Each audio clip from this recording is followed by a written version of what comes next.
I'm a former Target employee and worked in the clothing department mainly. I worked there for 7 months total, and I liked working there. It was a good job, and most of the coworkers, as well as customers, were nice. But there was one coworker that I had some problems with. It was a guy named Ed, and he worked in the electronics department. Over time, I got to know him a little bit. Not that well, though. There's a lot of turnover at a store like Target, but also many employees that stick around. So the people in all departments that worked there for most of the time that I did, I either recognized or got to know. I only spoke to Ed briefly once or twice for the first several months. I was much closer with many other coworkers. But one time, I was taking my break and was by myself in the break room. I think it was a little bit later at night, and that's why nobody else was in there. Well, just a couple of minutes after I got in there, Ed entered and then started talking to me. He was friendly for the most part and asked me some things about myself, and I was friendly back to him. But then, like 5 minutes into the conversation, he asked if I wanted to hang out with him and suggested that he could come over to my house. Now, I really didn't want to hang out with him, and I especially didn't want him coming over. I said I didn't think that I could, and then I changed the subject because it was kind of awkward. We talked for the rest of my break. Well, it was mostly Ed talking, and I was just listening. Finally, I was back to work. I didn't really see Ed for the rest of my shift that night, but over the next week or two, Ed started to talk to me more and more. He would go out of his way to see me, and he asked me again if he could come over to my house. He was starting to be a bit of a creep, to be honest with you. After that, though, I kind of stopped seeing him. I didn't really think about it until I heard that he had been fired. I didn't get any details on why he had been fired or exactly when. I also didn't really give it that much thought, other than realizing that he wouldn't be talking to me anymore. So for the next week or so, work went on as usual. But one day, I was not at work, but back home in my apartment. I got a text message from Ed. At first, I didn't know who it was, because I didn't recognize the number. I did not have Ed's number, but I was part of a large Target group chat with a bunch of us coworkers. Anybody in it could see my number, and I guess Ed was still a part of it. He texted me saying that it was him, and told me that he was going to come over to my house. I was thinking, what's up with this guy and going to my house? I texted him back saying, please don't come to my house, Ed. It was nice to work with you at Target, but I don't think we should hang out. I expected him to understand, but apparently he didn't. Now, he didn't respond to what I said, so I wasn't sure if he was mad or not, or if he even read it. But a few hours went by, and that night I was still at home. I lived by myself in my apartment, which was on the first floor of my building. It was probably like 9 o'clock at night when Ed texted me back finally. He said that he was at my house. When I read those words, I instantly started sweating, and my heart began racing. How did he know where I lived? Was he really at my house? I started to text back, but didn't know what to say. I went over to my door and looked out the peephole into the hallway. Nobody was there. Maybe he was at my apartment, but not in the building yet. I looked out of my back window as well and didn't see anything. I hoped that he wasn't actually there, but it was a really strange thing to say if he wasn't. Finally, I texted back, telling Ed that I wasn't at home. I thought that maybe that would make him leave if he was here, or deter him from coming over if he wasn't. But he responded by saying, yes, you are home. I saw you. When I read that text, I started looking around like a paranoid person. My mind was racing. I was thinking crazy thoughts, like maybe he was already inside of my apartment, hiding under my bed or something. But he wasn't. I looked in all of my rooms. I then texted him back, asking him where he was. He responded by saying, at my house. I was confused by this, and I looked out of the peephole and windows again without seeing him. I started to think that maybe he was just joking. At least, that's what I was trying to convince myself. I went back over to my peephole again and looked out of it. I was looking out of it for like a minute straight, but still, nobody was there. I turned around, and then I saw him. He was standing on my patio, right outside of my sliding door, and looking in. I screamed like crazy and then ran from my bedroom. I locked myself inside of it and then called the police. A few moments later, I heard a knocking on my sliding door. I got another text from Ed telling me to let him in and asking me why I screamed. I ignored it and told the 911 dispatcher what the situation was. They told me that an officer would be there shortly. Ed then tried calling me, but I didn't answer and ignored it. He He texted me several more times, and I put my phone down because I didn't even want to look at it. It was then that I started to hear a loud banging coming from my sliding door. He really wanted me to let him in. This went on for the next several minutes. It honestly felt like forever. At last, the police arrived. I heard Ed talking with them loudly, and I left the bathroom. I soon saw him talking with officers, and they eventually got him to leave. Then I spoke with the officers, and I told my side of the story. Ed ended up getting trespassed from my apartment's property, and he was told not to come back. Luckily, I haven't seen him since then. I haven't heard from him either. Obviously, I blocked his number and stuff. Hopefully, I never hear from him again. One of the scariest moments of my life happened when I went to Target last year. I went there one night to do some normal grocery shopping. There's a Target not that far at all from where I live, and I go there almost weekly. So I got there sometime at night, and I don't recall exactly when. I went inside, got a cart, and then started getting my items. I was inside of the store probably for about 20 minutes shopping at least. Then I finally checked out and left the store. I headed back to my car, which I had parked not even that far away.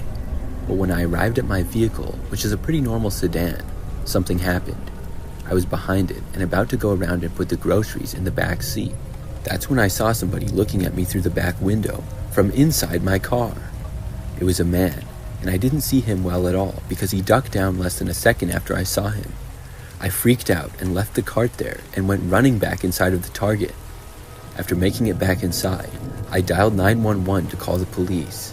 I told them that somebody was inside my car at the Target.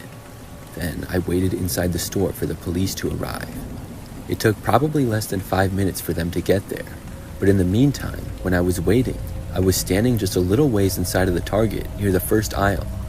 As I was waiting for the police, I was sure that I saw the guy that was in my car enter the store. He immediately walked to the right and didn't appear to notice me. I wasn't 100% sure, because like I said, I only saw him for probably less than a second inside my car window, but I was probably about 80% sure. I went down one of the aisles in case he was looking for me or something. A short time later, the police arrived. I went out of the store with them, and we checked my vehicle. Whoever was inside of it was now gone, but my doors were all unlocked. I must have somehow forgot to lock them when I went inside of Target. I didn't have anything inside my car worth stealing though. I usually kept it pretty empty and clean. Still, what was a random man doing inside of my car? I had never seen him before. I gave his description to the police, and I also let them know that I thought I saw him inside Target. I made it clear that I wasn't 100% sure, but I was pretty certain that it was him, and it made me think that it was more likely to be him after knowing he wasn't in my car anymore. The man had dark hair, was sort of short, and wearing a tan t-shirt and jeans. He also appeared to be pretty young, in probably his 20s or maybe early 30s. The police told me that they would go into Target and see if he was still there. I stayed by my car talking to another officer for maybe 5 or 10 more minutes. Another officer said they did not locate the man inside Target and figured that he must have left. They said they would take one more look around the store, and I could go home if I wanted to. At that point, I finally left to drive home. Now, the Target that I go to is near a lot of other stores, but the way that I exit is I drive down the road to the side of Target. Then I go down this quiet road that leads to more stores about a quarter mile down the road. When I was driving down that road, I saw this guy randomly walking alongside of it. It was weird because there was no sidewalk there and it wasn't very well lit, so you wouldn't really expect people to walk along it. Just seconds later is when I realized that it was the same guy. As I was approaching him, he turned and saw me. That's when he bolted out onto the street suddenly. It was like he was running towards me, and I veered to the right to avoid him. I wasn't going very fast, but luckily he didn't get to me, and I was able to successfully get around him. Then I sped away from him as he stood in the road. No other cars were nearby, and I got out my phone and called the police to report the guy. After that, I was finally able to make it back home okay. Looking back, I still can't believe that it happened. I avoided that Target for weeks after the events. Finally, I was able to go back, and I still shop there sometimes. Nothing like that has happened, and I haven't seen the guy either. I'm hoping that whoever he was, the police found him, or he stopped his wild behavior.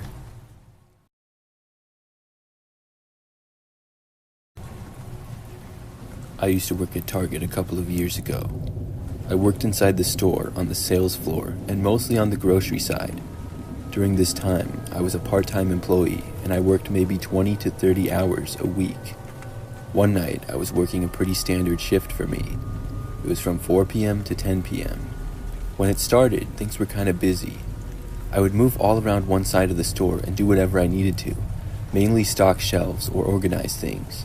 I also answered customer questions and told them where certain items were if they wanted to know. I'd been working there for about 6 months at the time, and I knew the store like the back of my hand. So fast forward to about 9:30 p.m. or so that night. By then, the store had become very quiet. We were open until 11 p.m. back then, so we were not about to close, but it was still very quiet.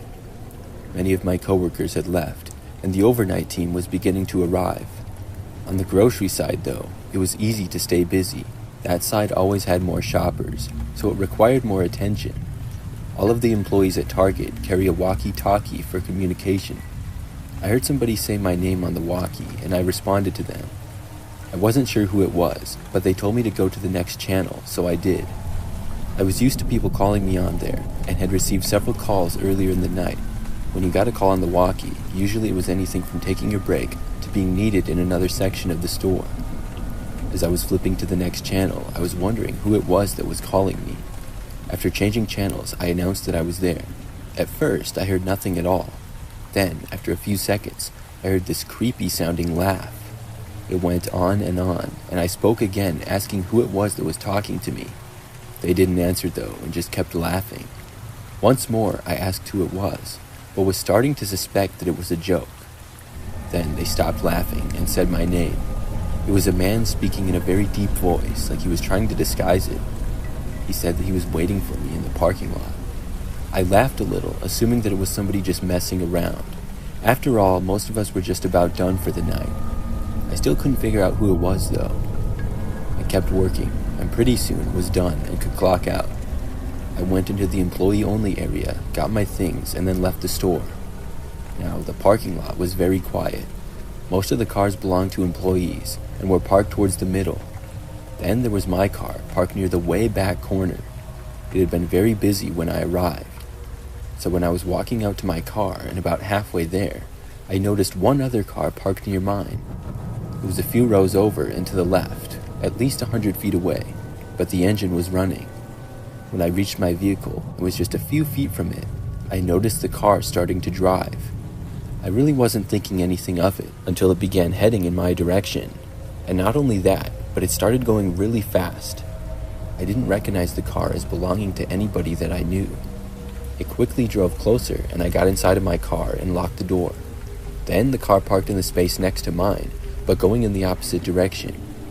I looked over, but the window was really tinted and I couldn't really see in. It was at that moment that I remembered what the person had said to me on the walkie. Was that not a joke? I sort of had a bad feeling about this.